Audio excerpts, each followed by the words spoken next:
Before I begin this video essay, if you're not already subscribed to this channel, do so now and hit the bell icon so that you can be notified when new videos are released.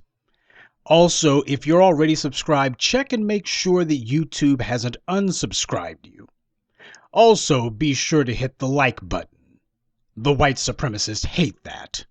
Now, that said, right off the bat, I'm going to start by saying that for the slow coasts in the room, the people who don't listen very well or who like to argue for argument's sake, this video essay is not about Ahmaud Arbery. What I'm going to be saying and the ideals that I'm going to be expressing, this is not about him. Just like what I was saying about R. Kelly and Me Too was not meant to be support for R. Kelly any more than I was supporting Bill Cosby. White supremacy simply uses these individuals as proxies. And there are some black folks who simply do not understand that pig simple concept. Now, where Ahmaud Arbery is concerned, his family's laying low right now. You haven't been seeing his family jumping in front of the cameras. You haven't been seeing them raising hell. You haven't been seeing them making an issue of the obvious racial nature of this. I, in particular, want to see this from them. If they recognize what's going on, they also recognize that they need to be the ones leading the charge on this. Saying nothing and their moral cowardice is unacceptable, but that's not to say that this has nothing to do with us. Some black people will look for any excuse, any out, to avoid having to call out and take on white supremacy. So they'll try to pervert the principles of being on code, and these are the people who will say, well, why is it that you're talking about R. Kelly? Why is it that you're talking about Bill Cosby? And they'll try to claim that if the family of a murdered black person doesn't call out the white supremacists, then that means we do not have anything to say on the matter. No, what it means is we don't make a cause out of the specific killing of Stephon Clark, or Botham Jean, or Ahmaud Arbery, because if their family fights against our efforts, it makes fools out of us to ride for them. That is the reality. We take a hard-nosed approach to our power. And as I keep telling you, power is used as a shield long before it's used as a sword. And defense. That is the very heart of this video essay. That's what this is all about. Defending ourselves. You see, we can recognize and call out the motive behind these anti-black murders without letting ourselves become useful tools for some Negroes who are hoping to get sleaze merit to help them finesse a settlement check from the city.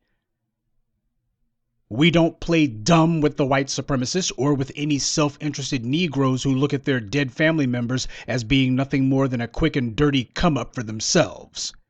So we are going to cite this latest murder as yet another chapter in white supremacy's race war against us. We're going to be calling this out as a case study in the ongoing anti-black race war being conducted against us. But what we are not going to be doing is we're not going to be backing up sleaze merit, and we are not going to leave out that the family is not doing what they are supposed to be doing under these circumstances. We are going to be mentioning this latest murder to a truth, but not to a fault. It's undeniable the white supremacists are stepping up their efforts. Even in the midst of a so-called pandemic, they are nonetheless trying to find any black people who they can pick off. And with this latest incident, you see that there has been this dangerous new escalation in the white supremacist administrators' efforts to try to normalize the killing of black people across the board. The Nazi states of America are trying to take a big step toward the final solution to the black question in America. This is the official deputization of white citizens to kill black people. These two inbreds who murdered Ahmaud Arbery, they didn't make some half-baked self-defense claim because they saw what happened to Amber Geiger and Michael Slager when they tried it. These guys understand that you have the regular forces of white supremacy, the ones who the government has put guns into the hands of, police domestically and the military abroad, and you have the irregular forces of white supremacy. That happens to be these race soldiers running around, whether it be white Hispanics like George Zimmerman or these two refugees from the movie Deliverance. So since they knew that a self-defense claim simply wasn't going to fly, they decided that when they ambushed Ahmaud Arbery, they would instead claim citizen's arrest. And this was not some spontaneous thing. These white supremacists, you can tell the DA and the local so-called politicians who are nothing more than white supremacist collaborators, you know that these guys talk about this stuff and they make it clear to one another, hey, we got each other's backs in this case. When you go out there and strike a blow for white supremacy, we got your back. You're covered. Nobody's going to do anything against you. At least if anyone tries to, we're going to be throwing all kinds of pitfalls and trap doors and all sorts of roadblocks in the way. We're going to try to make it as difficult as possible. We're going to be pulling every stunt and every maneuver that we can to try to make it where you are as protected as we can, because we're the ones who are supposed to be carrying out the judicial processes, and well, we're just going to decide that there's not going to be any prosecution, which is exactly what happened with this first DA. And they knew exactly what they were doing. These white supremacists planned this stuff out, by the way. I've been pointing out to you how you've had these well-heeled, very well-off financially white supremacist organizations who have been trying to break the quarantine. And they've been doing it for their own personal reasons, having nothing to do with any sort of pleas of personal liberty, etc. The white supremacist doesn't give a damn about personal liberty, his own or anyone else's. He cares about control. Big difference.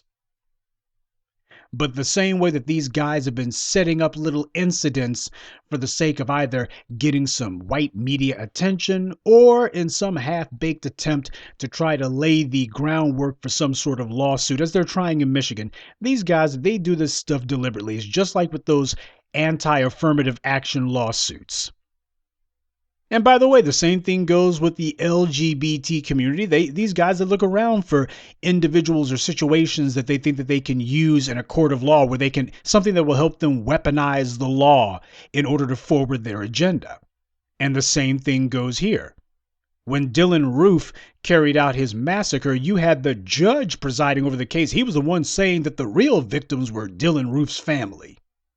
Now, what does that tell you about the so-called justice system? That a judge would do that in full view of the world. The white supremacists, they're trying to get one another's little courage up. That's what all of these killings are about. This is them trying to get their little courage up, sending the message, hey, race war's on. This ambush didn't come out of the blue. Doesn't take much imagination to figure out that this has been long in the offing. They knew exactly what they were doing. Just like with George Zimmerman, it's a matter of, hey, we all know that we can kill black people with impunity. You don't need a reason, you just need an excuse. So the excuse is that this guy shouldn't have been here. Why? There were some break-ins and robberies. They're trying the George Zimmerman playbook. And you see that they've stepped it up this time. This time is not even a matter of, well, if only there was video. There was video, and you got the white media getting on board saying, well, even with video, this Ahmaud Arbery guy, he's got a few priors. By the way, they're not asking any questions about the two racists who murdered him. They're not asking, hey, do these guys have any priors? Any brushes with the law? Hey, what about their job history? What about their work history? School history? What did neighbors have to say about him? Did anybody in the neighborhood have any problems with these guys? They're not looking for any dirt on these guys. So even under these circumstances, the white media is making it clear. If white supremacy is going down, well, the white media is going to cheerlead them all the way into the grave. Now, you've had this latest DA, who may be the third to actually touch this case. And because of public pressure, he's saying, well, we should send it to a grand jury. Now, haven't I taught you about the grand jury dodge? About how the grand jury, ordinarily, you would say that a grand jury can indict a ham sandwich, but what matters is whether or not the DA is trying to get an indictment. But none of this matters because you don't need a grand jury. The DA can file charges on his own. He needs absolutely no permission from a grand jury. So why would he take it to a grand jury? Now, usually, Under normal meaning white on white circumstances, a grand jury serves the purpose of basically being a test run.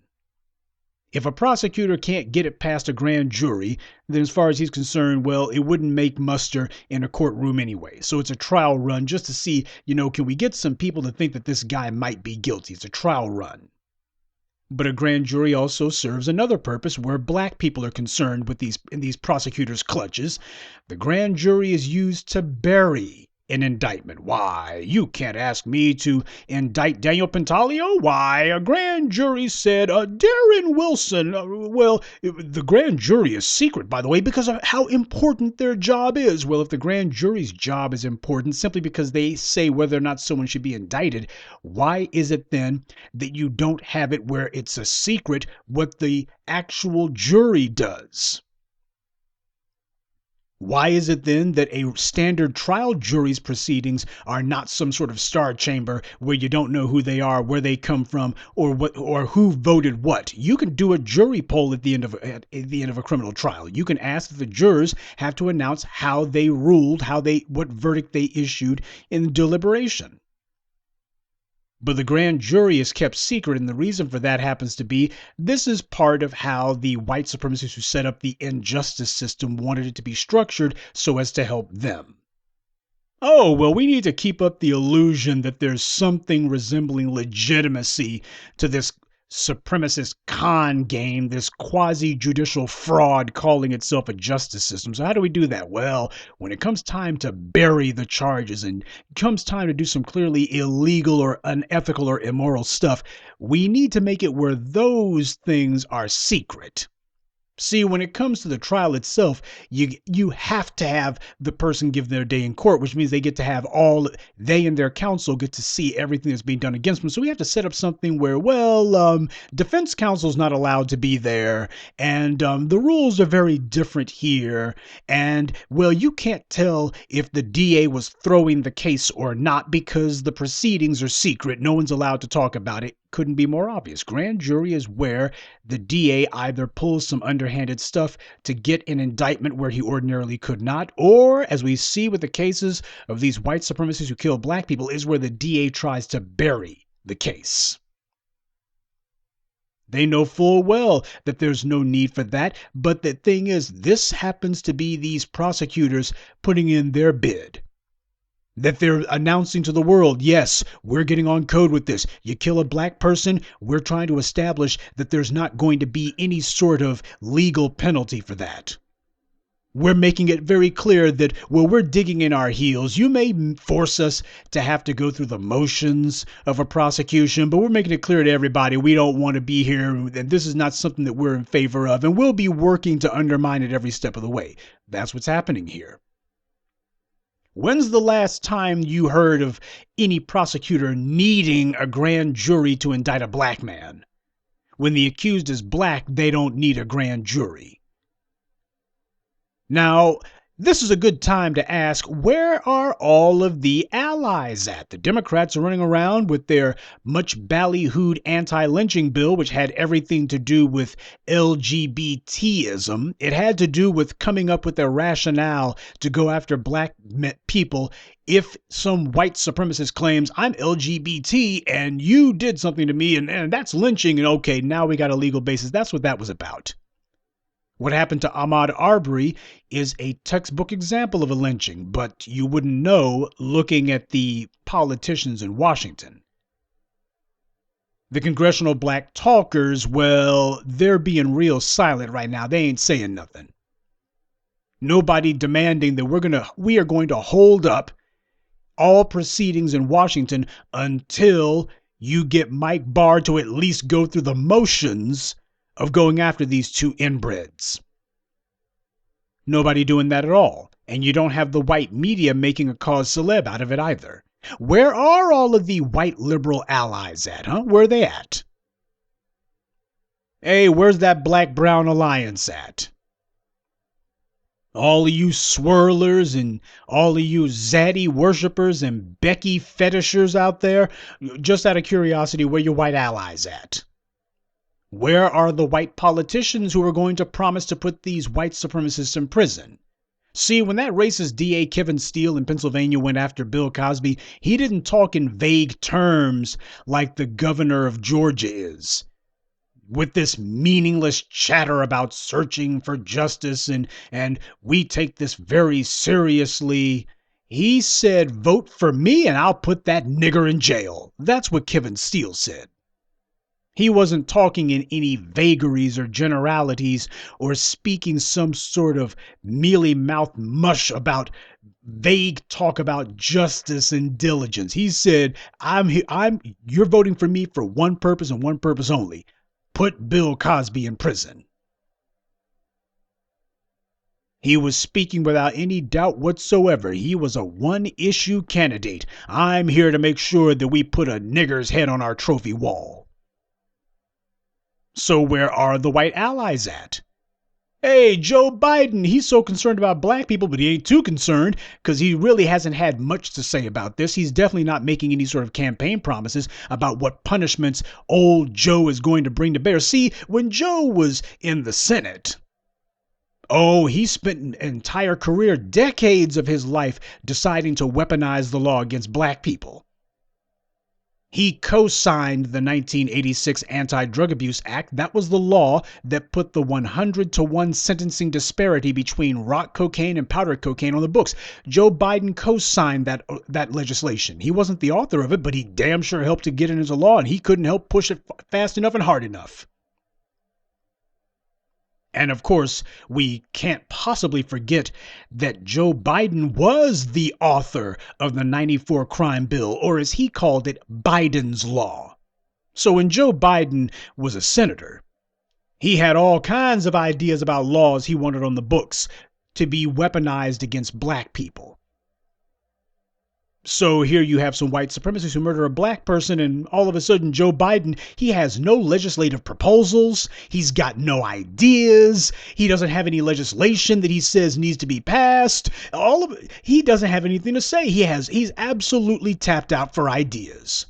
Why he can't possibly come up with something now, after he's spent 30 plus years dreaming up all kinds of anti-black racist ideals that he would codify into law. Now it comes time to deal with some white supremacists, and well, Joe Biden, he just can't think of anything. His mind, such as it is a blank. Where are the white allies at? Where are they at? They're being on code. That's where they are at. Silence equals complicity. Silence equals assent. When you are silent on an issue, that means you agree with it, because you know when people disagree with something because they stand up and say something about it. When people are silent on an issue, that's because they are in agreement. Even if they are not happily in agreement, there's always an element of complicity when people refuse to do something about a situation, when they refuse to even say something about a situation that is clearly wrong. What the white supremacists are waiting to see in this circumstance is what the black response to this will be. You have had one DA who made it very clear, I'm trying to co-sign this. We're sending a message. The fact that they do something like this, they know exactly what this is meant to be. This is a bunch of white supremacists on their jihad, and they're trying to gin one another up and trying to get each other's little courage up. That's what they're attempting to do, trying to embolden more attacks against black people. And these are supposed to be the administrators of the judicial system. So are black people going to be looking and going, well, clearly this is a judicial matter? Yeah, you got the DAs illegally refusing to do their jobs. In many cases, I think it won't take much imagination to find that since the father or brother or cousin or what, those family trees among these inbreds are just a straight line. So I'm sure that there happens to be a couple of familial titles missing from both of these idiots' repertoire. But when you have the father who apparently worked with the DA's office, and now you got people saying, well, you should put your faith in the DA. You should put your faith in the DAs and the judges. Oh, I'm sure that they had nothing to do with this. Yeah, they work with this guy and they would sit around having beers or moonshine or whatever, or meth or whatever the hell libation these guys prefer. Oh, but I'm sure that these guys didn't sit around with one another just chewing the fat about how they would stick up for each other if one of them killed a black person or two. I'm sure that that kind of talk never came up. And I'm sure it's all just some strange coincidence that this happened 2 months ago and the DA are digging in their heels and doing everything that they can to slow walk this. They are hell-bound to determine, well, we don't want these guys getting arrested. Well, we're going to try to throw every roadblock in the way because we want this to go as slow as possible. We are making a show out of the fact that, we don't think that this is something we're actually trying to see get done. We're not actually trying to get these guys in prison. Just like with Donald Trump calling the Nazis in Charlottesville very fine people. You had white supremacists like the Daily Stormer and others. They were saying that they understood exactly the dog whistle of that. Not that it was much of a dog whistle.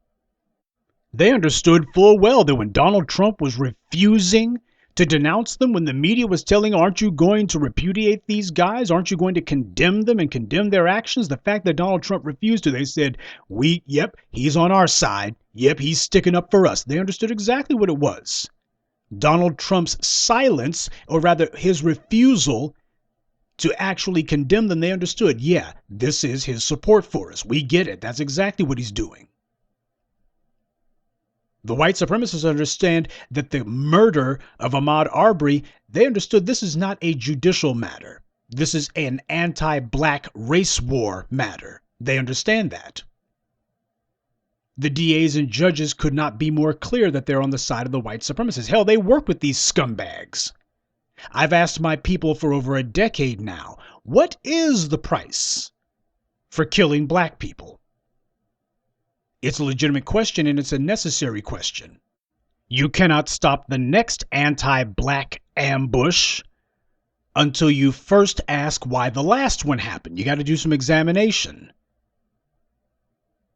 You know, they have an expression in the world of business and sports, any sort of competitive arena. They have an expression, control the controllables. We already know the white supremacists are out here stalking and ambushing black people. What is it that we can do to protect ourselves? See, this is the kind of talk that YouTube doesn't like. They take down videos like this because you got a bunch of white supremacists who run YouTube. So family, if you want this message to be extant and to stay out there, you're going to have to fight for it, because the same scumbags who aid and abet in the murder of Ahmaud Arbery, it's the exact same mentality that you got at YouTube. They do not want black people talking like this and going, hold on, we have to take steps to defend ourselves. We have a right to defend ourselves. We have a right to exercise that right to defend ourselves. Some rednecks decide to roll up on you in a truck, or some race soldiers who have decided they're going to pose as police officers decide they're going to roll up on you. You have absolutely no obligation to stand there and be assaulted or killed. You have every right. In fact, you got a duty and an obligation to protect your safety and to protect your life. These white supremacist racial attacks keep happening because it's a penalty-free crime. Black people do not defend themselves, do not take forethought to make sure that they are ready to defend themselves. Hence, when some white supremacist runs up on you, they understand there's a 90% chance they've run up on a black person who wasn't prepared. They can kill you without any possibility that you're going to be charging them a price for it. There's absolutely no penalty or consequence or any sort of peril to running up on a black person and killing them. The white supremacists understand that black people will sit back afterwards and see if the white supremacist allies in the white media will call them out. Of course they don't. I posted today that you had the Washington Post who was pretending as if they didn't know that there was a video out there showing the murder of Ahmaud Arbery. To hear the white Washington Post tell it, they were saying that the video was disturbing. Did they see the same video that we saw? That wasn't disturbing. What that was horrifying. It was absolutely blasphemous what happened to Ahmaud Arbery. It was reprehensible. It was evil. It was sick. And it demands punishment to the fullest extent of the law. What happened in that video was a first-degree murder charge. These bastards are supposed to be sitting waiting for that potassium cyanide cocktail on death row is what they're supposed to be waiting for. That is, if you were deciding that this is something that you're going to trust some racist DA to prosecute. The Washington Post decided that they would give the entire rundown of what those two inbreds said. In fact, that's exactly what the article that I posted a link to on my Twitter page, that's what it was. It was basically a press release for the two murderers. Well, they said this and they said that. This is the Washington Post, the so-called paper of record in D.C., saying this. And if this is what the paper of record in D.C. says, well then, what that lets you know is this is what established power in D.C. thinks about this. You can bet that Jeff Bezos is not putting out articles and opinions, such as they are in the Washington Post, that clash with what the establishment view is. You can bet that he's not trying to argue with the establishment view. He's trying to reinforce it. And the establishment view on this is, well, if these two white men say that that nigger got what he had coming and that they were justified in whatever they did, well, that means that's all there is to it. They just repeat what these two racist inbreds said. And then they don't even mention, hey, this video disproves all of it. Why would you cite a video and then not refer to it in the article? Because the entire point was this is CYA. Well, you can't say that we didn't mention the video. We did mention it. Yeah, but not in the article itself you didn't. And of course, you have to talk to some white people, some white organizations. Now, they're not talking to the black media because they already know what we said. So they limit their commentary to Sleaze Merritt and some scumbag from the Southern Poverty Law Center. And all she had to say for it was that she decried the killing of black and brown people. Yeah, the Southern Poverty Law Center, they want to make sure if you mention black people, make sure to mention everyone else too. Because, it's not just black folks, God forbid should we focus on black people. This is supposed to be your white liberal organization. By the way, the Southern Poverty Law Center, they classify the Nation of Islam as being anti-Semitic. Same thing for the new Black Panther Party. These guys have called organizations that actually speak up for black people, even if you don't agree with everything that they say or do, but organizations who at least have taken strident stances on behalf of black people, even if only rhetorically, the Southern Poverty Law Center characterizes them as anti-Semitic. Or in some cases as basically quasi-terrorist groups. This is the Southern Poverty Law Center. This is who the Washington Post went to for an opinion about the murder of a black man. And of course, not to be outdone, you had the ACLU. Well, at least the ACLU actually mentioned white supremacy. Didn't really go much beyond that, but at least they did happen to say, they actually managed to say white supremacy. Don't know if Sleaze Merritt did. The family of Ahmaud Arbery haven't necessarily heard the phrase white supremacy slip their lips either. Anti-black racism, not sure if that's passed their lips either. Not sure what they've said. See, when you have Sleaze Merritt as your mouthpiece, right off the bat, we got a serious problem. Right off the bat, that's a problem. So no, you're not going to bring out the ACLU and the Southern Poverty Law Center to give some mealy-mouthed, indistinct chatter about black and brown people. It wasn't brown people who were killed. It was a black man. These white supremacists didn't go after Ahmaud Arbery because he was a person of color or a minority. They went after him for one reason alone. He was black. If he was Asian, they would never have tried it. If he was Hispanic, they would never have tried it. If he was Indian, they would never have tried it. They only went after him because they understand that there happen to be a lot of politicians and DAs and judges and media people who are on code that they run interference for and help to carry out and cover up for the murders of black people. They don't do this with anybody else, but with black people, oh yeah, they immediately swing into action to cover for one another, to make excuses. Well, we got to dirty up this Ahmaud Arbery guy. We got to lay the groundwork for, well, hey, get on code, white people. This guy, we're sending the dog whistle language, the fog. Forget about dog whistle, it's a foghorn at this point. This black guy, you know the script. You guys know the narrative. You know the drill by now.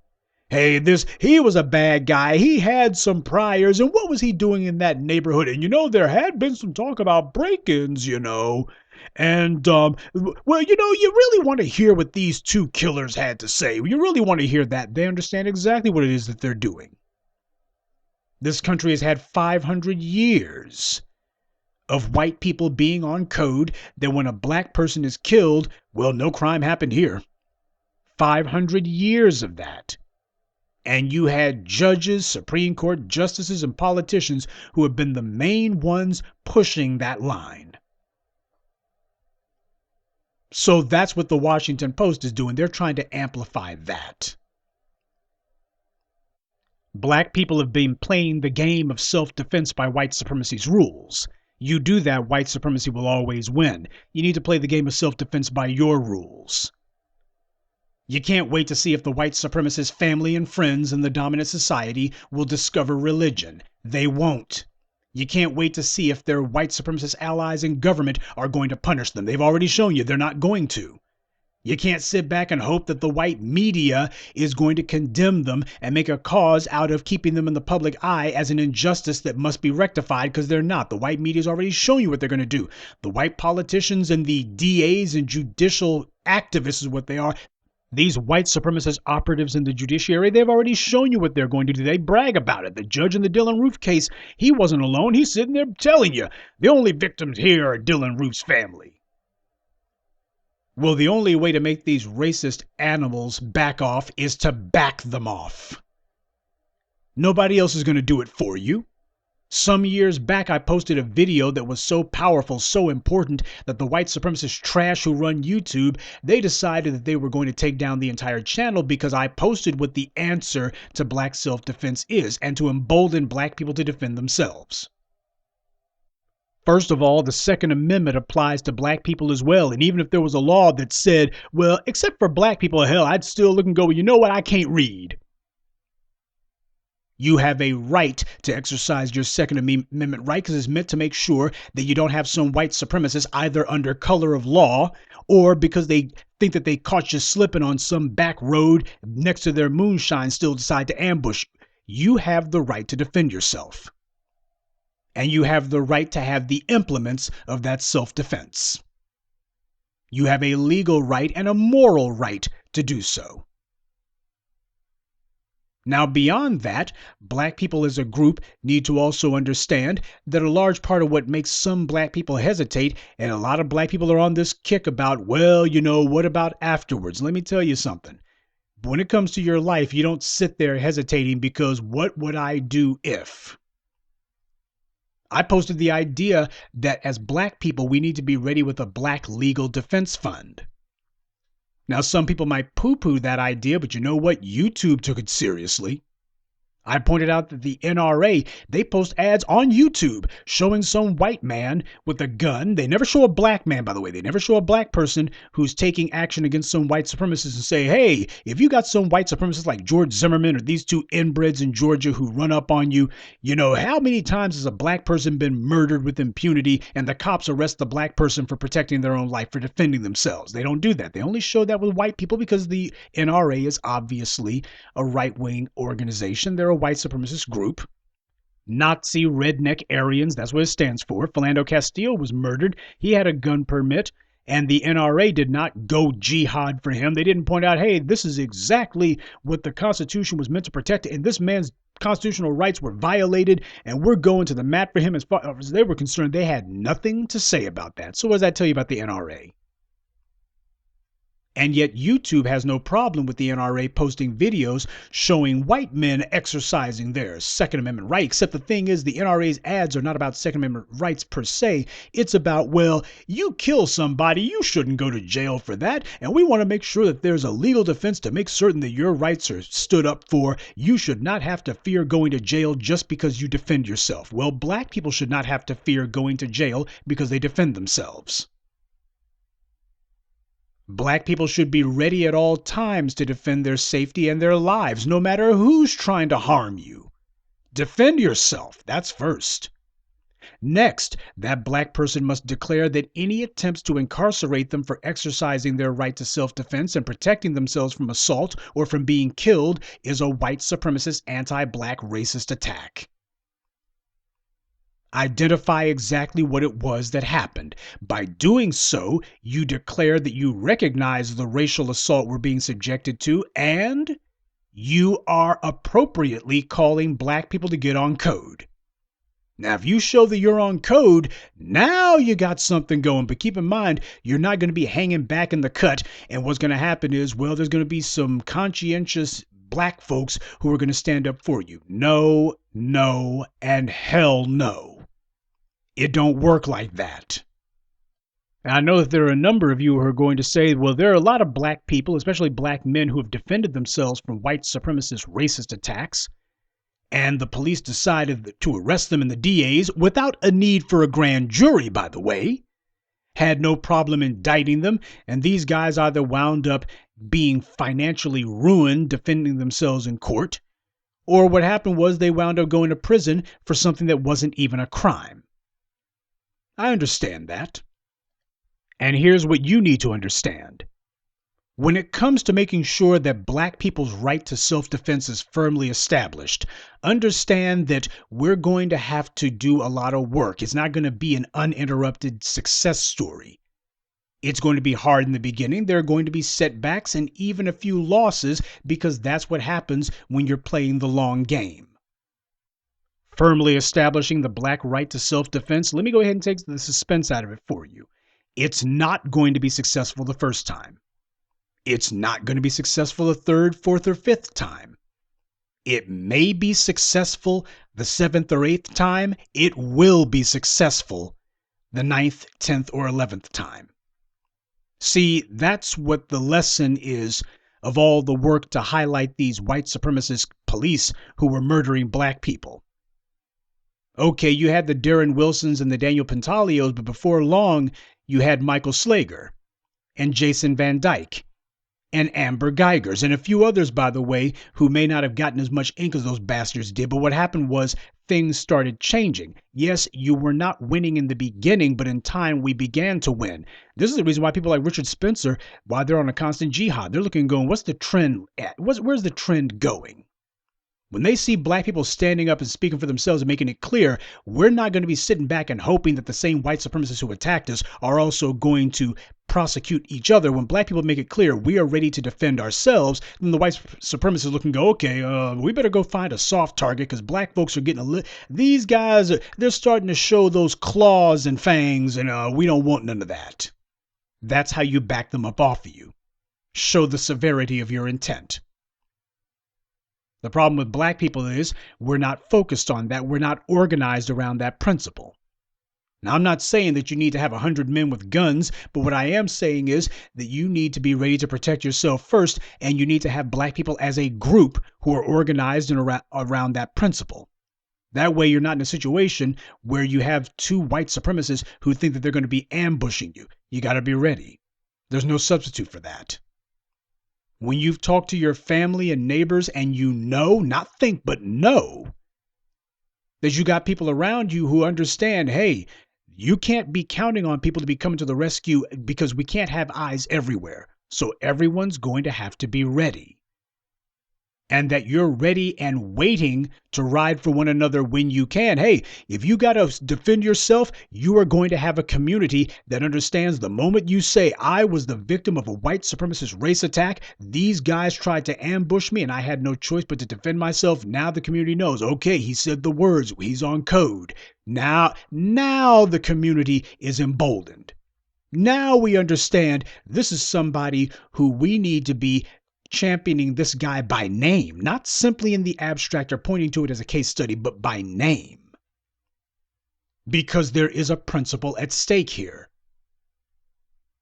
These are not isolated incidents. This is part of an ongoing 500-year-long race war, and black people apparently are too timid, or in some cases too opportunistic, to call it what it is. So when you got some black folks who do, these are black people who deserve our full-throated support. You're not going to fly under the radar, okay? Black folks thought they would do that all these decades because we hadn't gotten together and made a covenant amongst ourselves to be on code.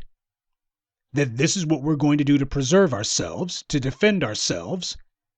And when a black person does have to do that, we will have each other's backs. It's not going to be a matter of, well, forgive, oh, eye for an eye. That ain't right, eye for an eye, leave us all blind. We don't talk like that.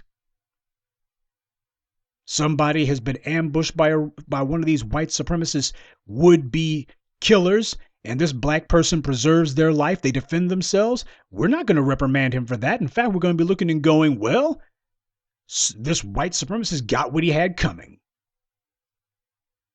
Those black people chanting and marching, they've proven that they haven't learned very much. None of them showed that they've gotten the tools of self-defense and were prepared to use them to protect themselves and their families. Black men in specific have to prove that we're serious about self-defense. The Black Panthers showed up in public and they brought the hardware with them. We must establish a culture of proactive self-defense. Malcolm said 50 plus years ago that black men should form gun clubs, and the Black Panthers were the only ones who got the memo. The white supremacists go out stalking, looking for black people who clearly are unarmed. Ahmaud Arbery was clearly unarmed out there. He didn't have anything where a gun could even be hidden. So the white supremacists were looking to go on soft target. All right, this is the one. We caught one. We caught him slipping. This is the one. We can get him. They look for soft targets. You make sure you got the tools of self-defense. Now you're a hard target. We have to reestablish a culture of proactive self-defense. Racism is a group sport, and so is defending yourself from white supremacist attacks. Because what's going to happen is when you defend yourself, now you're going to have those same DAs and judges who couldn't arrest these white supremacists and, well, we need a grand jury and we don't think anything wrong happened here. All of a sudden they're going to be going, oh, you knew what you did, nigger.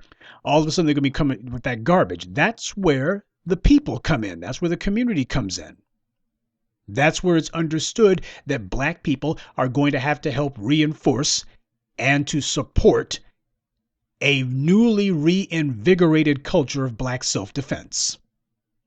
You may be able to build your own business without other black people, but you won't be able to defend that business solo.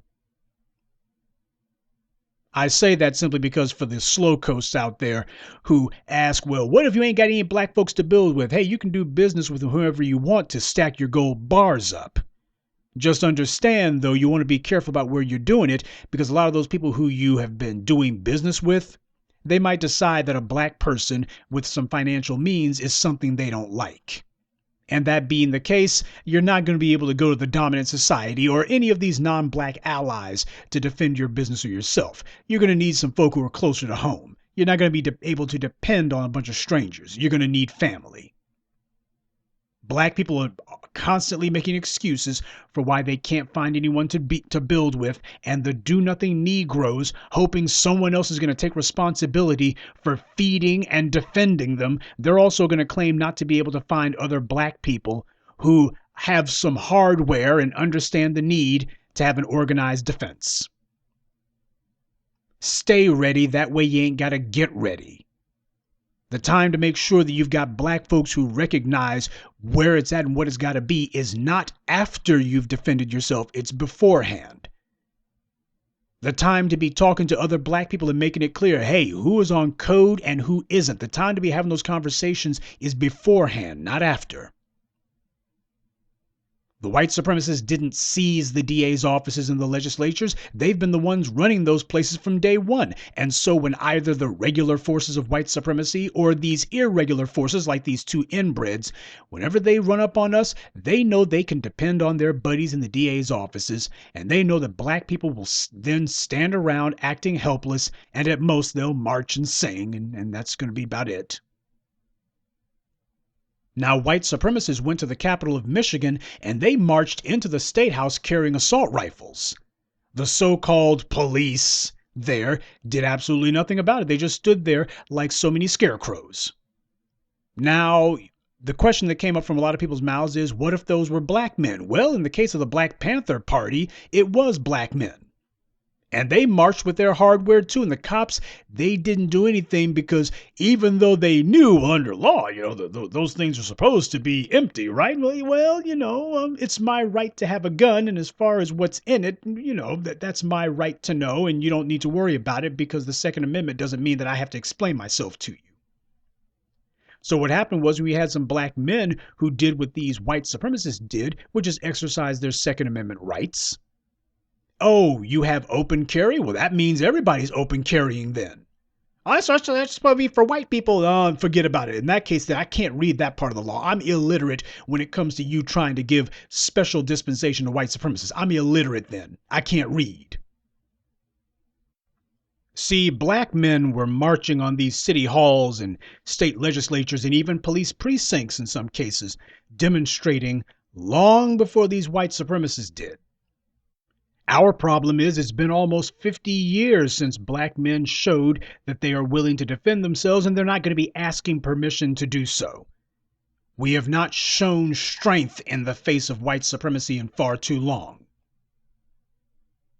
See, the police understand that you're ready to protect yourself and they won't try to pepper spray you when they see you're ready to protect yourself. When they see you're ready to protect yourself, they don't call themselves assaulting you. Did you see the police pepper spraying those white supremacists in Michigan with those assault rifles? No, they were not. Did you see them pepper spraying the Black Panthers either? No, they did not.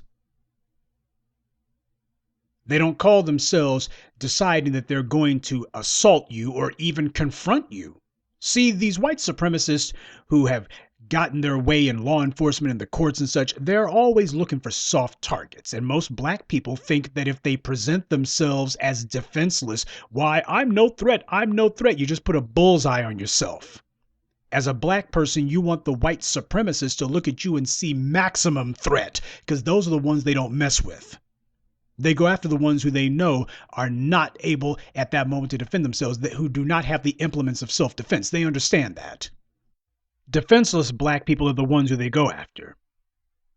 You're trying to apply your morality and reasoning and logic and ethics to an animal that has absolutely no morality or ethics.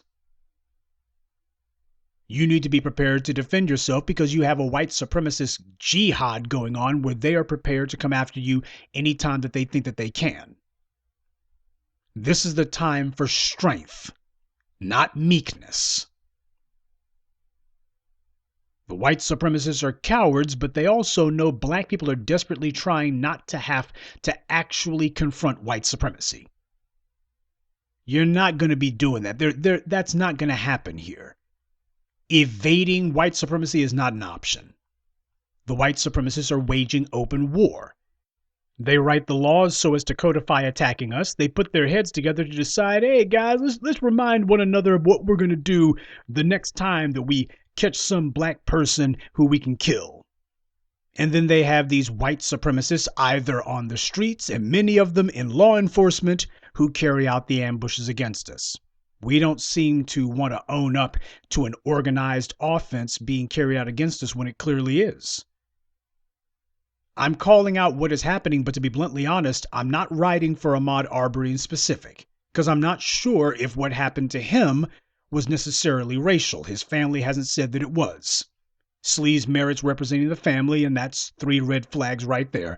But this scumbag, however, you notice how Sleaze Merritt's singing a slightly different tune this time around? He got beat like a drum for helping cover for Amber Geiger, basically helping her get a de facto plea deal.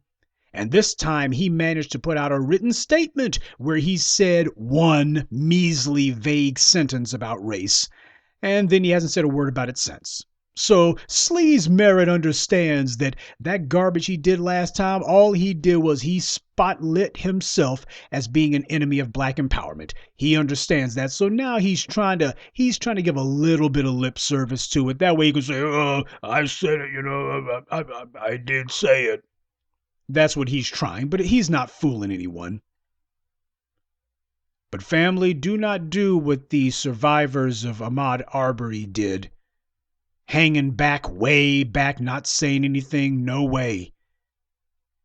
Time out for black people to be expecting that black society in general is going to do what they should be doing. It is the family of these victims of these anti-black attacks who should be leading the charge to call out the murders and call it what it is, call out the DAs and the governmental officials as the anti-black racists they are, who work hand in hand with the murderers. That is the family's duty and responsibility under these circumstances. The prosecutors and police, they are acting as accomplices after the fact. Nobody is arresting these animals. Nobody is charging them. This is an organized defense of white supremacy taking place. Some of you have said that the Department of Justice should step in. Were they an actual institution of law enforcement, they would have stepped in 2 months ago when this happened. But the Department of Justice understands their job is to mass incarcerate black people under the pretense of drug laws. All of these white supremacists are on the same page. This is a clear-cut case of a civil rights violation, but just as the racists in Georgia are digging in their heels and trying to see if they can give white citizens official execution authority against black folks, the feds are also looking to co-sign that. So what is the black response to be? First of all, we must resolve that there ought to be a response, and there cannot be any doubt or equivocation about that. The answer to this white supremacist assault can only come from us because the DAs and the judges have already made it clear. They've said, we're not doing anything about this. And the white media is saying, well, we're going to co-sign and try to justify this. You keep wanting to stop white supremacy without a price being paid. You keep trying to figure out how to keep from putting skin in the game or money in the game, and that won't work. You teach people how to treat you. The white supremacists are working together to attack us. And right now we're playing by the white supremacist rules, sitting on our hands and singing songs and marching and hoping that, well, maybe a DA will do something eventually. See if some legal fluke occurs and the murderers get put in prison for a couple of years, if that. We have to make sure that justice is baked into the cake. We have to make it clear that anti-black violence is not some victimless crime. It's not some crime you get to commit for free. We are not merely hard targets. We're the ones you don't want to mess with. You can't control whether or not the white supremacists are going to decide to pull some stunt, but you can control whether or not you are ready for it. You can find a number of instances that YouTube doesn't want you looking at where there were black people, particularly black men, who were ready to defend themselves and to defend those they cared about when some white supremacists ran up on them. There are a number of instances there. The NRA is not going to tout that. YouTube's not going to tout that. The Democrats and the Republicans are not going to tout that. They're definitely not going to. But that's okay. We're not asking for their approbation or support, the same way that we are not asking for the right to defend ourselves. We're not asking. We're taking that right because it is ours. And as far as the price of coming after black people goes, it is up to us to decide what that price is going to be. We are well within our rights. But whether or not the white supremacists want to pay that price, well, that's going to be their decision. We don't worry about what the price is that we charge. You let the white supremacists worry about the fact that they will be required to pay it. And we are the ones who set how high the price will be.